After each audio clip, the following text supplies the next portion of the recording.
Swagatam Satavaha. Good morning, good people.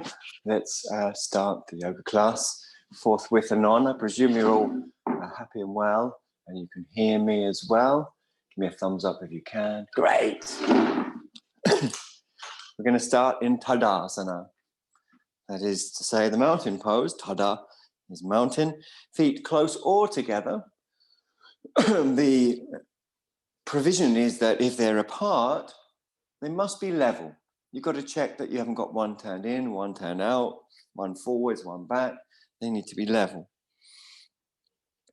And then it can be useful. I personally find it invaluable to move the feet, because you can't move the feet without moving the calf muscles that articulate the legs, front and back, the shin muscles, the calf muscles, the thighs, right up through the back chain. So if you move your feet, you move everything.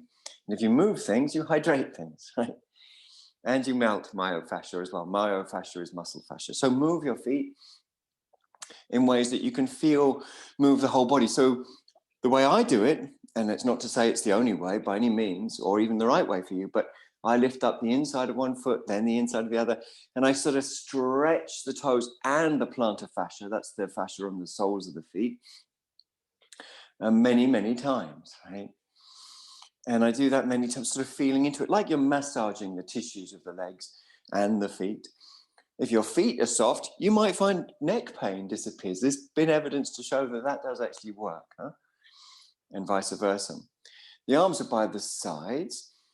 The yogini, she lets go, or the yogin, he lets go, or the yoga practitioner lets go. Generally, you let go of tension in the chest muscles associated with the reactive experience of being somebody, going somewhere. So we're all familiar with that. It's reactive, and it's more reactive the more self there is. We can see that within ourselves. We can see that within the wider world as well, writ large. So it's more reactive the more self there is. So and that can just be being busy. You know, we get more self when we're busy, because I've got to do this, I've got to do that, I've got to do the other. It's the I. And then we get more reactive, don't we? When we're really busy, then we're like, you know, we get sparked off quite easily, huh? So we can see then, therefore, it's around this sense of me, myself, and I, and that has a visceral correlate, including in the chest, right? So that's a long speech to say, let go of the chest muscles, because they will also be pulling your arms forwards. So if you let go of the chest muscles, the arms drift backwards. You can still move the feet if you're finding it useful. I am still finding it useful. And let's qualify the word use here, useful. It's useful in the sense that it's focusing. Huh? That's what we mean by use in yoga. So breathing comes and goes through the nose, the eyes are soft. The chest is releasing. So rather than pulling the arms back while they're still tied up, as it were, it might be slower, but it's deeper, it's going to affect you more if you release the ties that are holding you back. In other words, the tension in the chest. And to release that tension, one fundamentally naturally releases the driver of that tension, which is this sort of limited sense of self. I've got to do this, I've got to do that. So you release it from the body, you release it from the mind. And when you release the attached sense of self, you discover the real sense of self, which is completely expanded, incredibly creative, completely compassionate. Now raise your arms up in your own time with light tone in the tum. So sucking in the tum, finding the pelvic floor, and the lower back area is an area we definitely want to extend and stretch. And we can do that through multiple movements. If you bend a knee, for example, the body will drift towards the opposite side. And so using that kind of movement, the body will twist, and you can find fibers in that twisting that you can then draw up, because some will be lengthened more than others, and then vice versa. So in that lengthening, you can draw those particular fibers up while the others soften, and vice versa. So looking to get taller and taller and taller by sucking in your tummy. Make sure your neck's not tight. Huh? Breathe through your nose. Thoroughly get into it. Breathe deep, thoroughly get into a big wide circle, hands to the heart center. Take a deep breath. Or 2 or 3. Now, I was going to jump my feet apart, and then I suddenly saw a big black lump next to me, the cat. So I better move forward. You can step or jump. I think I'll just about get away with it. Oh, that was close for both of us. Stretch your arms out and breathe easy. So stepping or jumping, up to you, to a star. Tara is the Sanskrit name for star. It's also the Bodhisattva on the shrine behind me today, which I'm blocking at the moment, but you'll be able to see again in a minute. Left toes in, right foot and leg out, turning on the ball of the right foot first and finishing off the turn on the heel. So check that alignment has given you heel to arch. Raise your lead arm, inhale, exhale. Here it goes, the hamstring stretching. So that as the pelvis tilts, it pulls the hamstrings, which are attached to the pelvis, up, and you can feel a big old stretch on your front leg. So move into it slowly. Seeing as it's the first sort of major stretch of the hamstrings, I presume, this morning, move into it slowly, and then breathe into it. Keep the jaw soft, eyes soft, brain soft, throat soft. Finding the pelvic floor while breathing freely is a fascinating meditation that's alive. You know, yoga practitioners it's super sensual. You know, one is profoundly given to the fizzing reality of now. You know, the buzzing, the vibrant reality. We call it the interdependent field. We also call it the goddess, of which Tara is an aspect. So in various Indian texts, we have this sort of goddess tradition, the Shakta tradition it's called. Inhale, come on up. Feet face forwards, hands to hips. No doubt some deep breaths will come, which is great. We want to encourage those. Really go with those and find the pelvic floor. Again, it's a super sensual experience. It's beautiful. It's like a kiss on the cheek, or it's like disappearing into dancing, or it's like, you know, relaxing into the sun on your face, or what, you know, those kinds of experiences.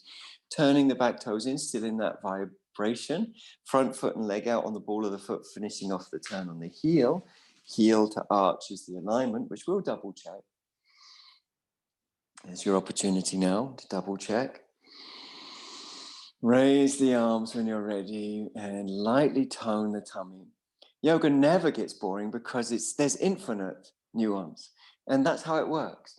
If the finite meets the infinite, then the finite is dissolved. What is the finite? This idea of a limited sense of self, right? Which we've already mentioned how it causes reactivity and the suffering that goes along with that.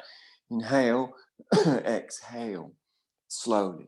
So you really feel, again, the hamstring muscles stretching, going with that stretch. There's some tone in your front thigh, intelligent tone.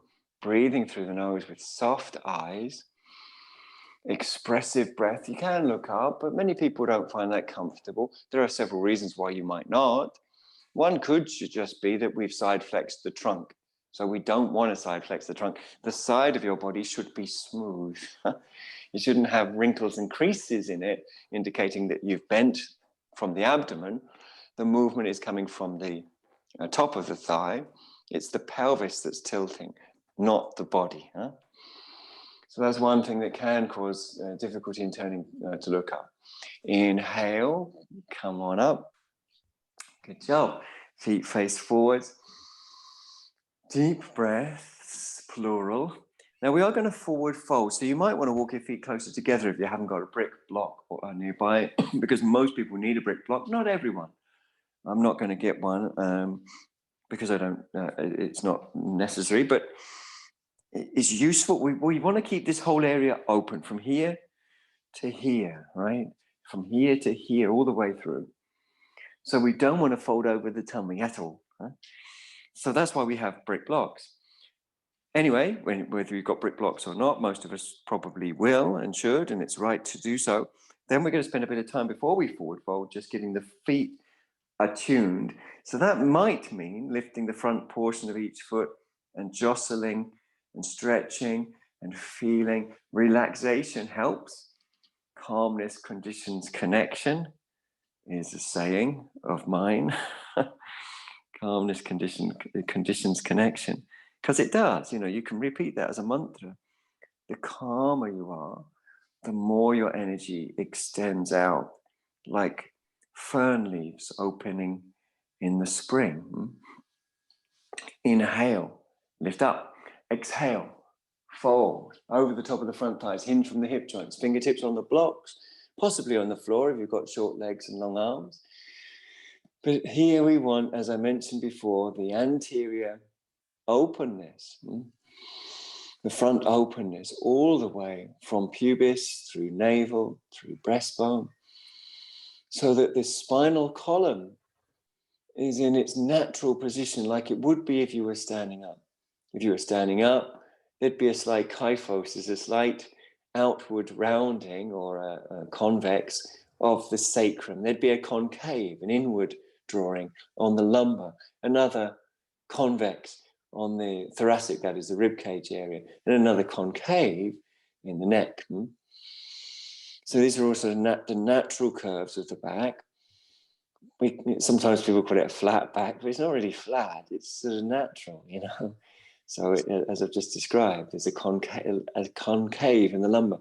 Now if, and this is quite unlikely actually, but it happens occasionally, the concave of the lumbar continues to concave, and for most of us it hasn't even got to concave yet.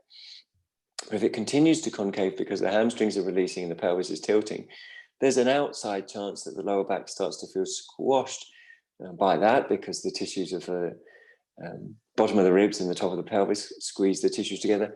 In that scenario, for some people, as I say, it's not likely that many of us will need this release, but we'll go lower to release that squished feeling. But as I say, for most of us, we're much better off staying in what's called Prasvita Padottanasana Ekam, number one, where the chest is parallel to the floor. Right?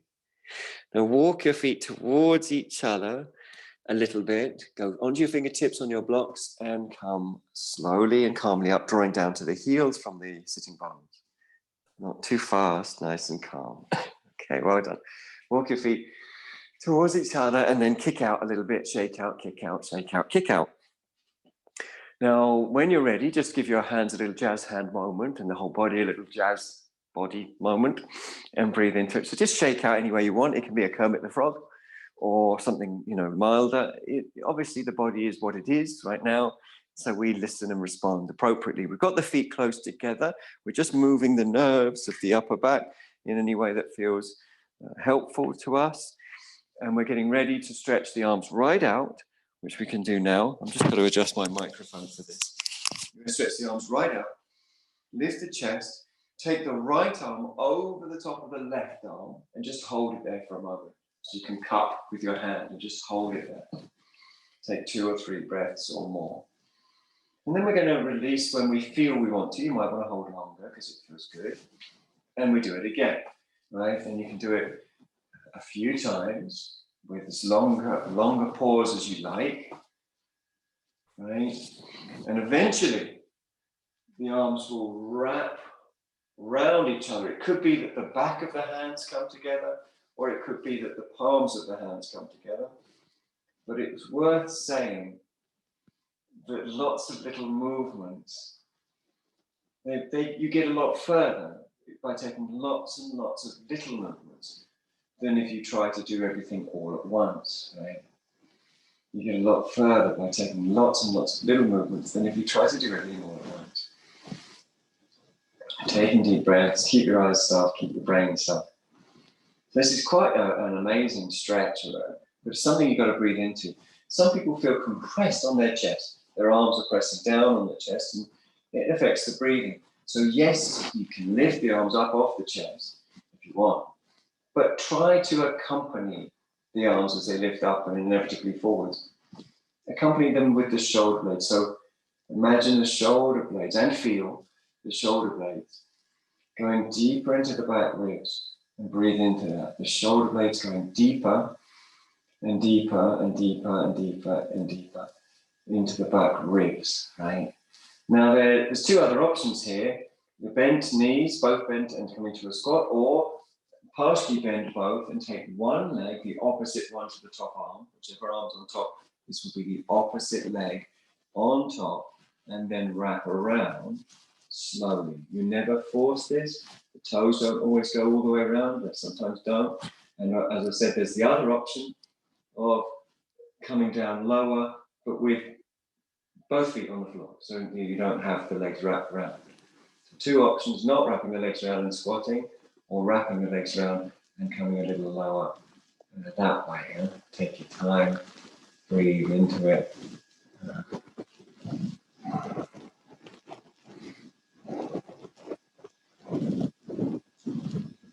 Coming back up, and if you did wrap around, release, and then release the arms, everybody, slowly. Draw a couple of deep breaths and move if you feel like move. What we're doing is distributing evenly energy. Obviously, equality drives us all. We're all the kind of people who are massively driven by equality on every level, including this level. We want energy to be equally distributed everywhere. So we're taking deep breaths, eyes soft, brain soft, finding the pelvic floor. Again, raise the arms. Make sure you feel loose, so you can loosen, in preparation anyway that you find useful. And then the other arm's going to go over the top and hold for a few breaths. Jaw soft, eyes soft, brain soft. And obviously you can hold as long as you like. It's a very nice stretch indeed for the deltoid, not just for the deltoid, but also for the rhomboids and the trapezius. And then you're just going to repeat in your own time, pausing for as long as you like each time until it feels ready. It's a bit like knocking on a door and then suddenly at some point the door opens and you feel ready to wrap your arms around. And even then, we take many micro movements. Many micro movements are superior to one big assertive movement. Many micro movements. That's why the Buddha says a jug fills drip by drip. And then you breathe into that, a tremendous stretch, tremendously rewarding. Breathing into that. And then we're going to either with both feet on the floor, bend both knees and come down, hinging from the hips, lowering the body forwards, or before doing that, opposite leg comes up on top to the top arm, wrap or partially wrap the leg around, forcing the knee, and then either way, with both feet on the floor, or one wrap, leg wrap down the other, you lower down, breathing into it. The jaw is passive, the eyes are passive, the brain is passive.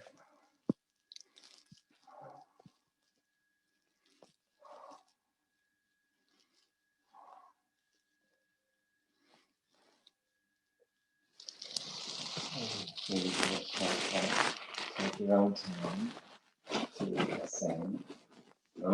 Don't ping out of it. Come out slowly, calmly, and catch a breath with your feet apart this time, hip width, looking down at the feet to look for parallel alignment, not between the insteps, not between the outsteps, but through a line that you can visualize and imagine running through the gap between the second and third toe and out of the middle of the heels. So I did recently, as I've explained before, I did recently think, oh, look at those little train lines in Brockwell Park in Herne Hill, Brixton. And so I did take a photo of me standing on those parallel lines, because that's kind of useful. You imagine you're standing on little railway tracks, and if you haven't got a good imagination, just go to Brockwell Park, maybe even Hove Park. I've got them too. Anyway, so if you're Brighton or London or somewhere else, you might find that. Arms up, lightly tone the tummy. So your tummy should be taut, but not tight. Taut like a drum skin, right?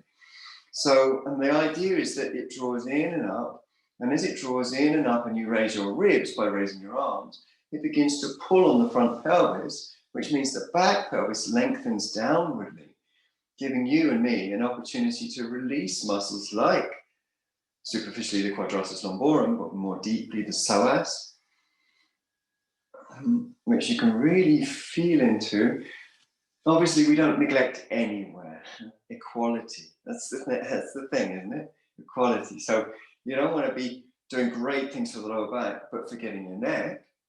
Your neck should feel loose. Your middle back should feel spacious. We're sucking in, we're lifting up, we're looking for maximum focus.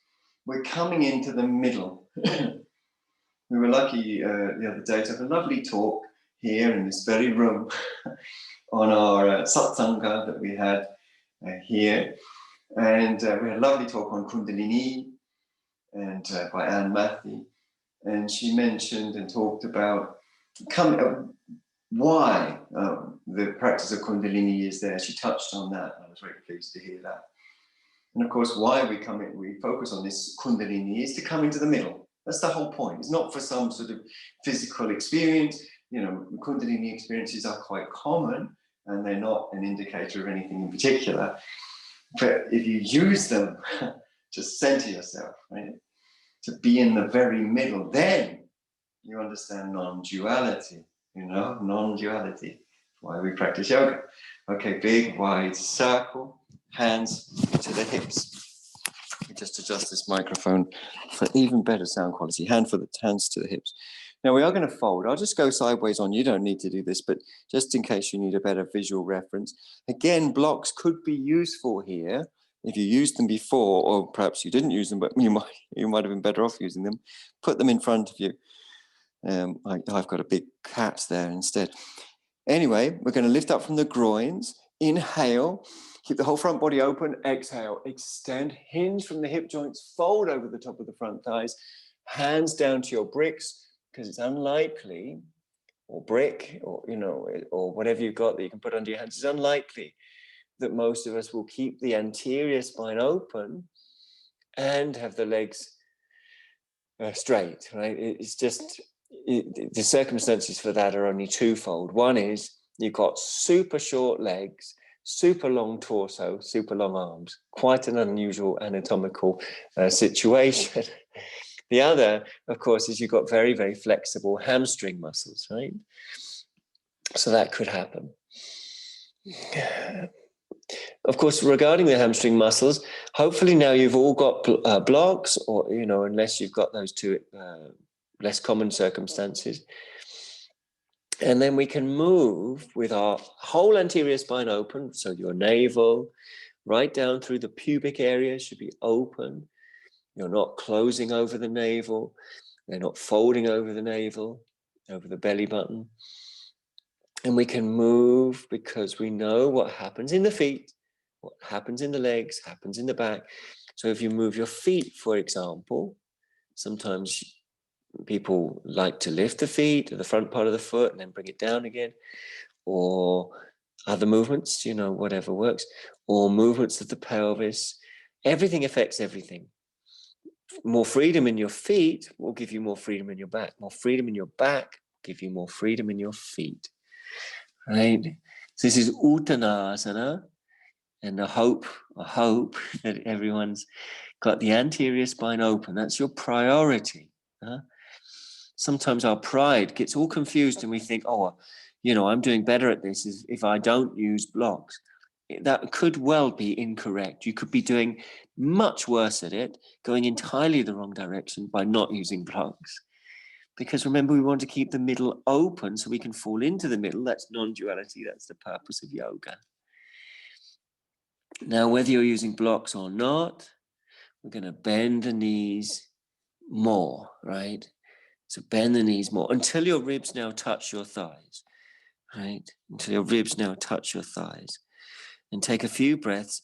That gives your back a little stretch, supported stretch. We don't want to stretch the back in the last pose, Uttanasana. We don't want to stretch the back without support. In other words, we don't want to abdominally fold, as I've been describing. But when you've got support, when your ribs are touching your thighs, it's a different thing, right? It's a different thing. The weight doesn't go through the discs in the same way. Raise your arms up as if you're skiing, quite fast, downhill. And then arms forwards and up, wide apart, Uttanasana, and breathe into it. So Uttanasana, Utkata means to squat.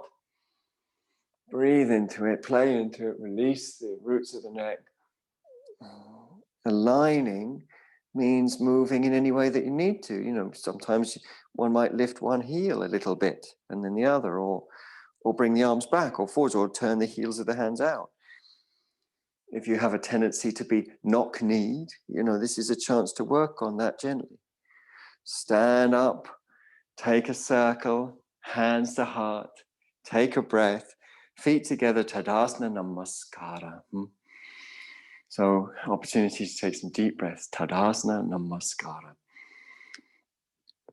Jaw soft, eyes soft. Breathing expressive. Perhaps the body is drifting investigatively, which is important to allow. Drifting investigatively. It's important to allow. Go ahead and raise up your right heel. Keep the breath as your centerpiece, if you will. So the breath is right at the very center of your practice. Then release. We're going to come up into Vrikshasana. So reach down for your foot. And take hold and bring your heel up as high as you can. That's it. Into the top of the inner thigh, and the hands come together. Breathing, of course, should be natural, honest, expressive. So those are important qualities: natural, honest, expressive. Jaw is soft, eyes are soft, throat is soft, tongue is soft, brain is soft. You get the picture.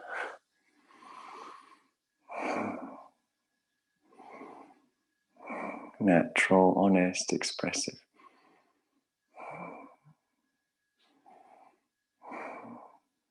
So we know this is one of the very rare poses that are practiced in modern postural yoga that does have an ancient history of practice. This tree pose.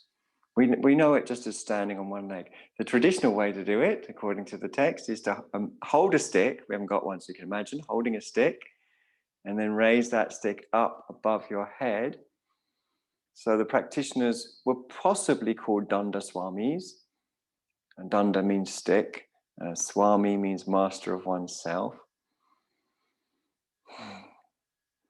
And the amount of time they spent doing this is very long. They didn't do other poses. They just did this, standing on one leg, right? As far as we know. Okay, bring the imaginary stick back down. Good job. Let it go. Take a breath, bring your feet down, and just loosen off. So take a few breaths, stay loose, breathe freely, breathe naturally. Stay loose. When ready, raise the other heel. Feel into what will be your standing leg foot. So there are 3 arches that are really useful to bring online: the medial, the lateral, the transverse, a big toe side, little toe side, and across the foot. 3 arches. If you get those arches online, everything else comes online as well, and you come off the radio reactive.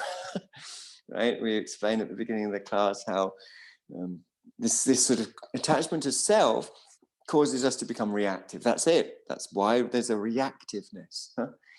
We want to move from reactivity to responsiveness, from reaction to response. Okay. Gradually, when you're ready, raise up and heel into thigh and thigh into heel, and hands into prayer.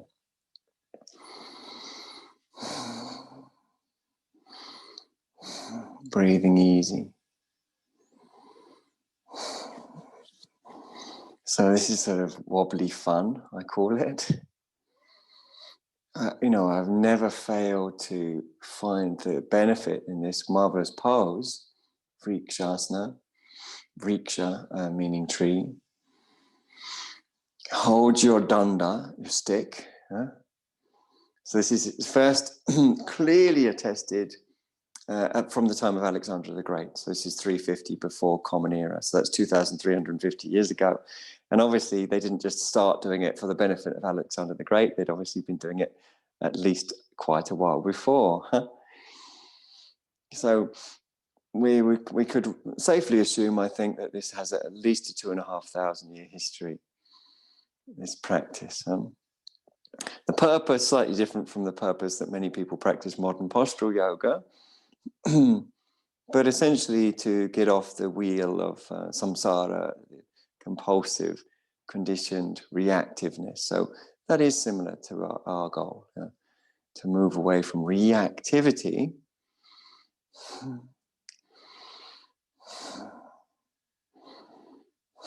and there's some efficacy in this method. The Dandaswamis would stand like this on one leg until it fatigued, and then they'd swap to the other, and they'd proceed in that way all day long. That's what it says in Strabo's Geographica, which was written 150 before Common Era. Okay, bring your imaginary stick back down. Well done. Foot down. Shake out. Let's have a little shake out. Let's move things around. Good. So shake, shake, shake. Keep it loose. Keep it easy. Quite popular shaking these days on yoga. Things go through fads, don't they? I'm not very faddy myself. I don't really get involved in them. As you can tell, I'm not very faddy or fashionable because I'm wearing a tank top, which is neither faddy nor fashionable. We're going to have mat in front of us and mat before us, like that space. So come to the middle of your mat. Take a breath, lightly tone the tummy. We're not assertive, we're not dictatorial. We're sort of conversational. Instructions are conversational. So when you say draw your tummy in and up, it's entering a conversation with what the body's already doing. And as we draw in and up, what the body's already doing realizes that it's not what we're doing now and begins to release. What the body's already doing is habit and assumption. What the body does is what the mind does. What the mind does is what the body does. So when you draw into a new instruction like this and take time, we have this nardi shodhana, cleansing of the nerves. And as the nerves cleanse, the mind becomes fresh and new and it releases its history. Raise the arms up. Lightly tone the tummy. You can do this without raising the arms. Sometimes we have problems raising the arms. You can do it with the hands on the hips. Take one foot back behind you onto your toes and meditatively, conversationally, tone the tum. Breathe through the nose. Keep the roots of the neck super soft. Tone the tum. Breathe through the nose. Keep the roots of the neck super soft. Finding the pelvic floor. And this is great, just like this. One doesn't need any more, I don't think, than this. If you spend time driving energy up your standing leg by pressing your foot into the floor and feeling that energy rise back up, then as the energy rises up the standing leg, it can cause the urge, the feeling to tilt. So feel free, if you're driving energy up the standing leg, which I encourage, to move as that energy draws up to the hip of the standing leg appropriately, with the natural urge to move. You could come down as low as the parallel to the floor position with the leg and torso, but you don't have to. And breathing should be calm and easy. So you can keep your toe on the floor or come down in each station on the way towards that parallel alignment. In other words, Virabhadrasana number 3. Coming back up, driving energy through the standing leg and back, and big circle, and hands to heart, and deep breaths, no doubt. So take several deep, natural, organic breaths, expressive breaths even. So really important to really let yourself breathe. Once the breath starts, everything's starting to stir. All the little knots or compulsions in the body, they sort of begin to get stirred out. And again, this conduces to equality, upeksha in Sanskritam. When you're ready, toes back, arms up, serving, seva, S-E-V-A is the Sanskrit, serving, flow, vahi. Vahi is Sanskrit for flow, which is a psychophysical experience, right? Necessarily. So when there's flow in the body, there's flow in the mind, and vice versa. And in the intermediate between the mind and body, which is the breath, isn't it? Why is the breath the intermediate between the mind and the body? Because you can control it, you can decide, deliberately what to do to it, but also it's automatically controlled, so it belongs to both the mind and the body in that sense. If you want to drive energy up to the hip joint of the standing leg, that eventually might lead to the urge to tilt, but any tilting I would recommend is coming from that upward energy, and just like energy rises up, like the way a tree draws water up through its systems. Similarly, drawing energy up through your standing leg, and that conduces to any tilting, possibly down to the parallel, to the floor, that is, and breathing naturally. Virabhadrasana tree, or 3. Okay. Coming back up, if you went down, that is. Big circle, hands to heart, catch your breath, loosen off if you find it useful, so you can shake out, shimmy out. It could be slowly done, like a sort of sassy shimmy, or more vigorous. It's up to you. It's up to what feels right, isn't it? So if it feels right, it's probably because it is right. Now I'm going to attempt to come into Adho Mukha Svanasana. You can see I do have a bit of an obstacle to my down face dog, and that is a laid down cat. Let's see what happens. Anyway, so I'm going to try my best to move myself into down face dog, despite the fact there's a cat here. Let's see how determined he is. But you probably don't have a cat there, so you're probably okay. And you can press your palms into a deeper weave into the mat. Open up through the armpits. I'm always having to do it with one hand. The cat, of course, has a very stressful life, and one must never move a cat because, they need every minute of rest that they can possibly get. So ignore the fact that I've got one hand back and one hand forwards. You can do it with both hands forwards. Breathing naturally. Breathing through the spine. The cat, of course, is now purring. He's very happy because I'm proximal. Now we come down nice and easy to what's called Vajrasana. Many people use a block or 2 or 3 between the heels and buttocks, or blankets if not. And you should do that if your knees are tight. So Vajra means, originally it's the word for a mace that the god Indra used to hold, that with which he could knock the top off of mountains. So it's a powerful weapon. Later, as Indra, we presume, comes under Hellenistic influence, Greek influence. This weapon gradually drifts, as he's the king of the gods, so he ends up with the same weapon as the king of the gods in the Greek tradition, so he ends up with a thunderbolt. So Vajra then becomes a thunderbolt. Indra is, of course, associated with storms and so on as well. So it makes a lot of sense. And this, eventually, the Vajra becomes synonymous with Buddhist Tantra. So if you hear the word Vajra, you normally know we're talking in some sense about Buddhist Tantra. And in Buddhist Tantra, Vajra intimates immediacy. Like boom, awake, boom, instant, instantly centered. Awake means centered, it means non-reactive. When we talk about awake, it means centered, it means non-reactive. So hopefully your breath's settling. Perhaps you're moving. I am on my shins. That obviously massages in a very direct way the shin muscles, tibialis anterior or anterior tibialis.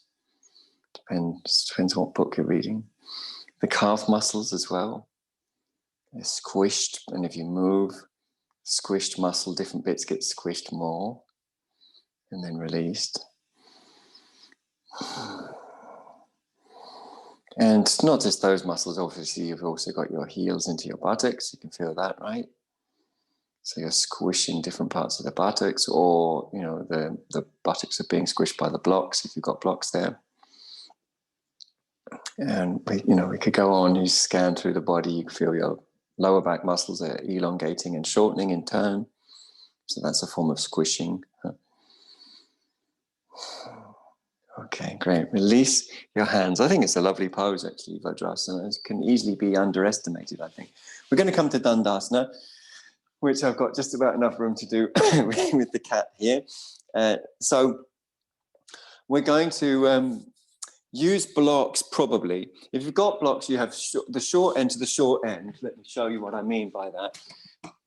So blocks like these are the old classics, the chip foam blocks. They were the only blocks available. Short end to short end means that, right?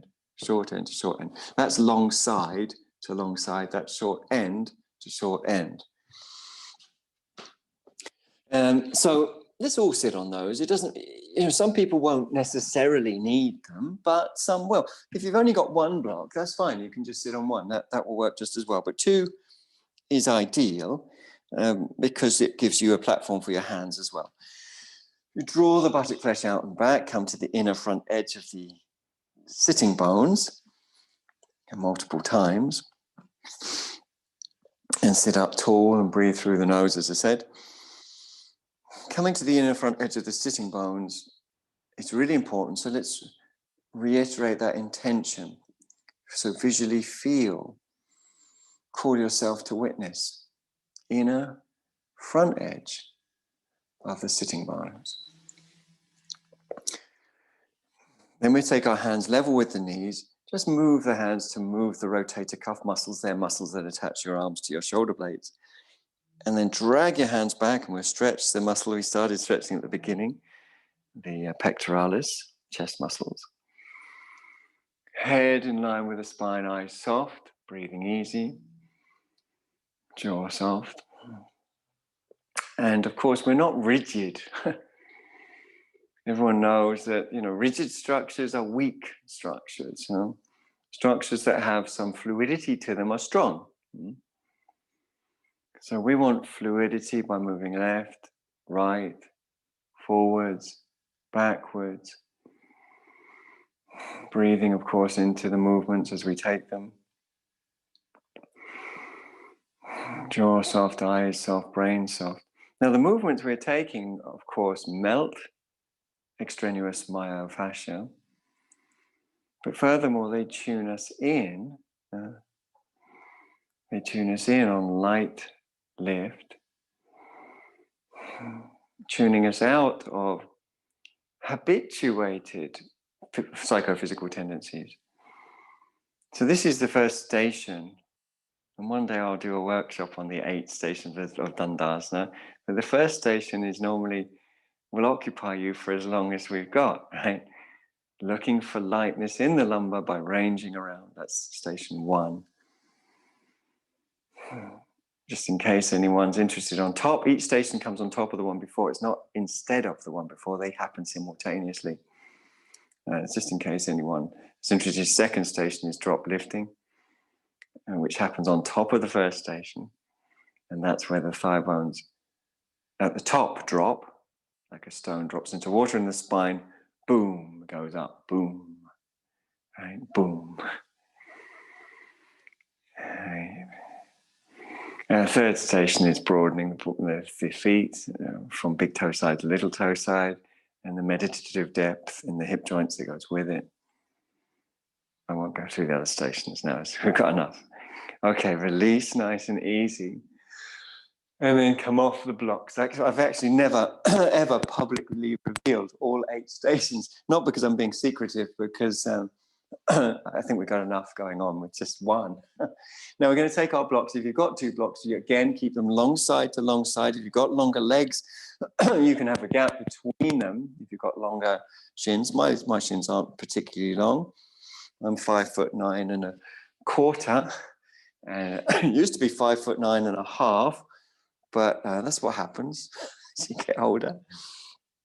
And now we're going to fold our mat over the top of those blocks. Now this is going to almost be impossible with the cat. I might actually have to move him for this, because we're going to cross our legs on the blocks like this. Right? So this is supta, which means laying down or supine. Sukhasana. The hands go on the floor, fingers face forwards. once your feet are on the blocks. Your bum's on the floor, by the way. If you haven't got blocks, you can use folded towels or any other platform that you can sort of bring together that's not too high, but is even and flat. You obviously don't want it uneven. Tuck the buttocks under towards the heels a few times, and then you come down to your elbows. And this is where it stops for me because of the cat. You come down to your elbows and keep tucking under, and then you lower all the way down eventually, perhaps laying on a cat if you've got one. I'm having to use my abdominals to not squash the cat because he seems to have no intention whatsoever to move. So there we go. Obviously you're laying all the way down. You can then stretch your arms up and over your head and onto the floor, right? Which I can't quite do. I mean, I could move him, but, it's sort of comfortable-ish to rest my head on.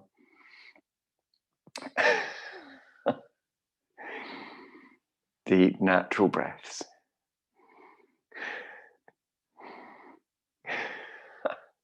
Change the cross of your legs in situ, so the other leg goes in front. I find it useful to scoot the buttocks under using my hands, and then I reiterate the arm stretch up and over the head. You might even be able to hear the cat purring because he's enjoying me resting on him like this. Funny creatures, aren't they, cats? Anyway, sentient beings. So deep, natural breaths. Arms over your head. I'm not putting mine over my head because of cat reasons.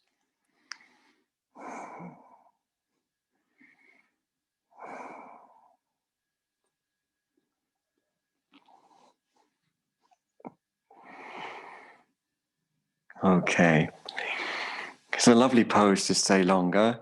But we'll bring our legs together on the blocks and then just roll over onto your side and come up from the side. I probably would stay longer if I wasn't laying on a cat myself, but we've got a couple of other things I'd like to do before we finish as well. Now, take 2 blocks. If you've got 2 blocks, remember you can use one block with a neatly folded blanket on, but we're going to need a blanket as well because we're going to come into Sukhasana. So on 2 blocks. Now, Sukhasana on 2 blocks is a very particular feel. It gives the psoas a really good stretch. So the psoas, top of the inner thigh, across the lateral pubis into the sides of the lower spine. And we take a blanket, right? And that goes underneath the shins like this. So very informal blanket, no special folding or anything. Just open it up, can be a towel. You lift your knees up and it's pulled underneath your shins and your shins then rest on it. That acts as a brake, like a car or a bicycle has brakes. Acts as a brake, so that as the legs go down, they have a point at which they stop going down. We want them to go down, but we don't want them to keep going down, right?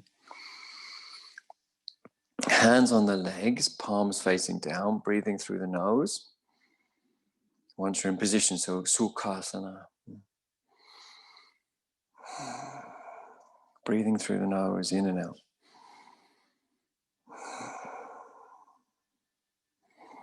So we just let the body settle into this for a couple of breaths or so.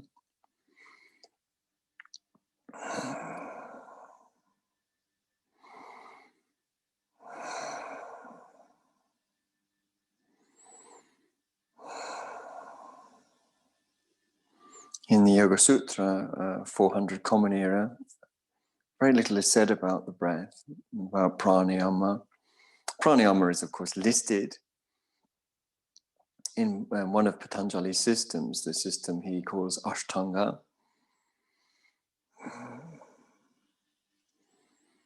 So most famously, Ashtanga and Kriya are the 2 systems that are most famous from his Yoga Sutra. But when he talks about pranayama, he says, it just talks about the exhale and the pause, right? So as we're focused on that, the exhale and the little moments between exhale and inhale. Or between inhale and exhale.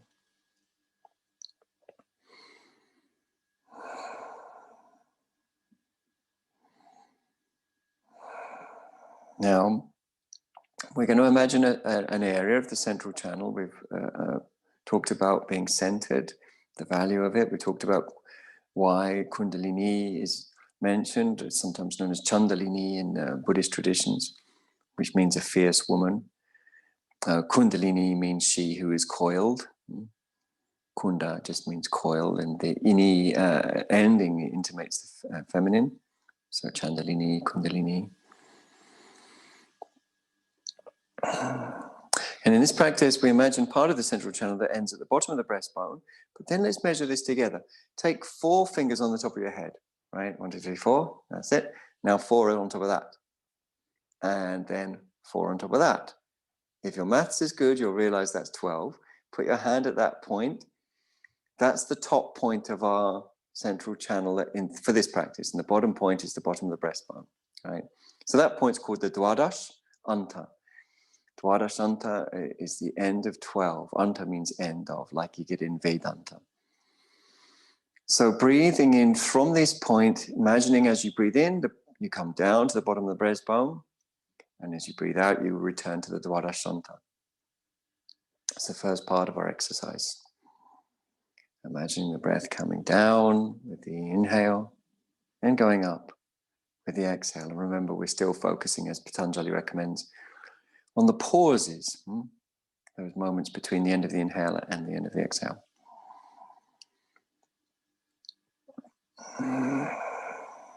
And those pauses will leave you at one or the other location, the Dwadashanta or the bottom of the breastbone, Hridaya Chakra.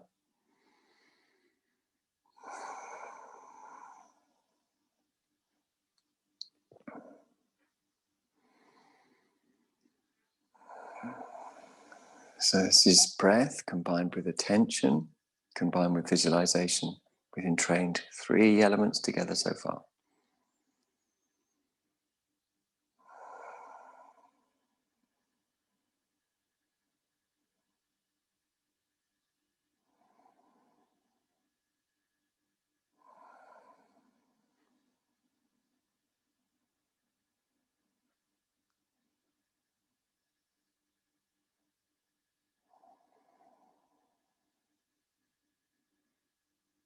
Now we can add a 4th, which is breaking a mantra up into 2 parts.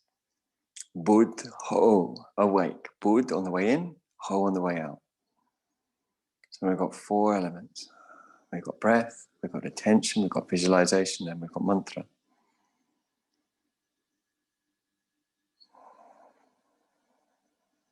And we're following it through the central channel, which we're imagining ends at the top end of the Dwadashanta,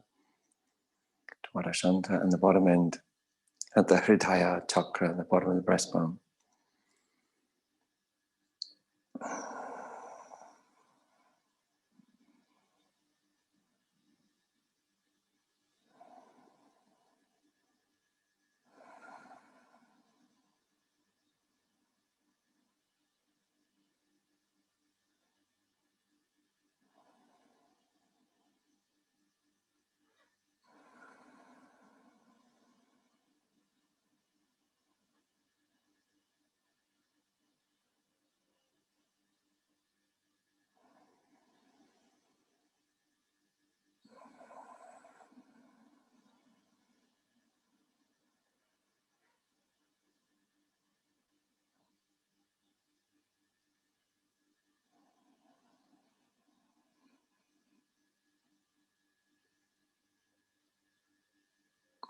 If you want, you can add a 5th and last element, which is adding bandhas. So at the end of the exhale, mula bandha, pelvic floor buoyant. Just for a moment. Sorry, at the end of the inhale, mula bandha, pelvic floor buoyant. At the end of the exhale, uddiyana bandha, tummy in and up.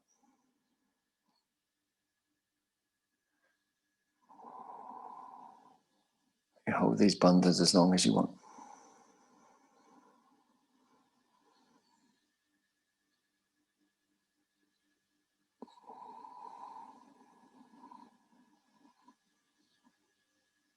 And with the inhale, mula bandha, pelvic floor buoyancy. Lightly buoyant, drawn up feeling. And the exhale, after the breath's gone, then the uddiyana.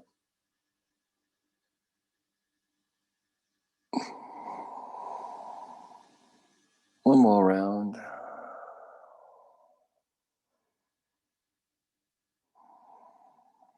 Ending at the heart as you breathe in, and then breathing out normally, but keeping your attention at the heart.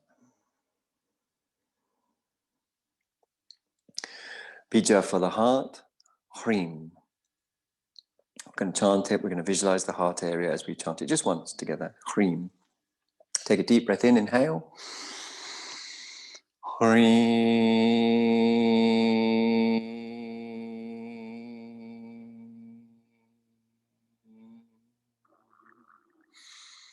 A few more deep breaths. So this is planting at the heart. The heart is the middle is non-dual. It's between good and bad, right and wrong, you and me, have and have not, can and can't, success and failure, male and female, night and day.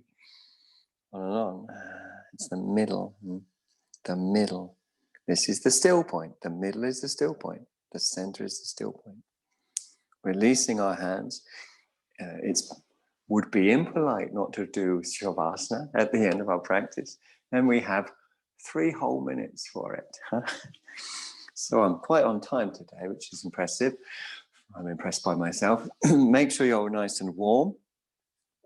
So that means, whatever it means, putting on socks and stuff. Lay as comfortably as you can on your back when you're ready. Head support is often useful.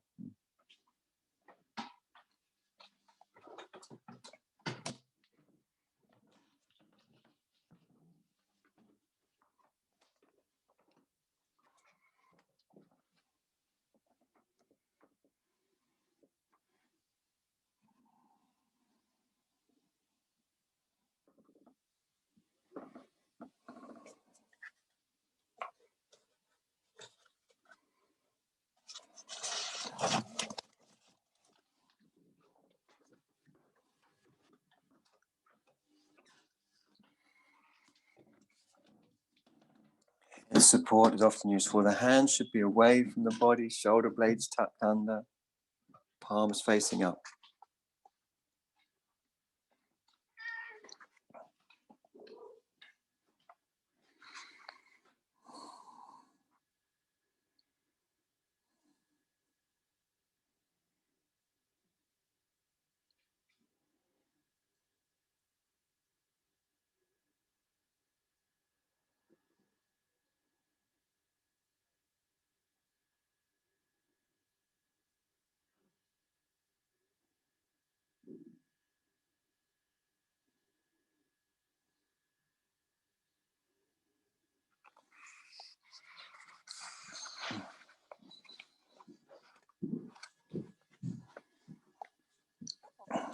From the Bodhicharyavatara.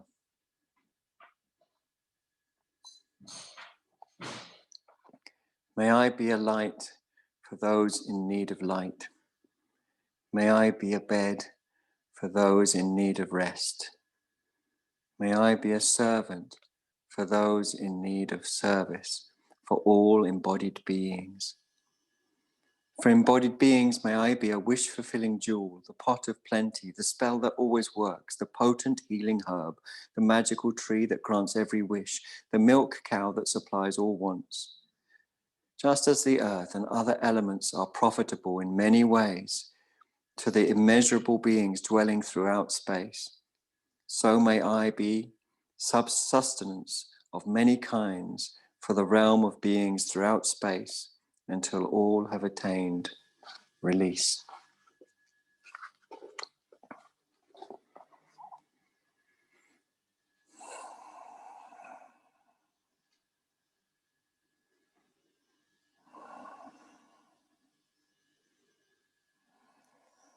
Now you can stay laying longer if you have time, or you might want to wiggle your toes and your fingers at this time, or at the time when it's time for you to come out. So that could be now or then. And then bending the legs, placing the feet on the floor.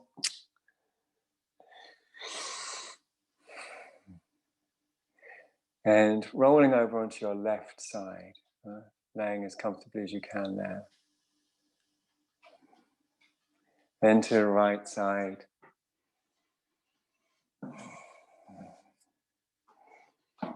And finally bringing yourself up from the side when you're ready.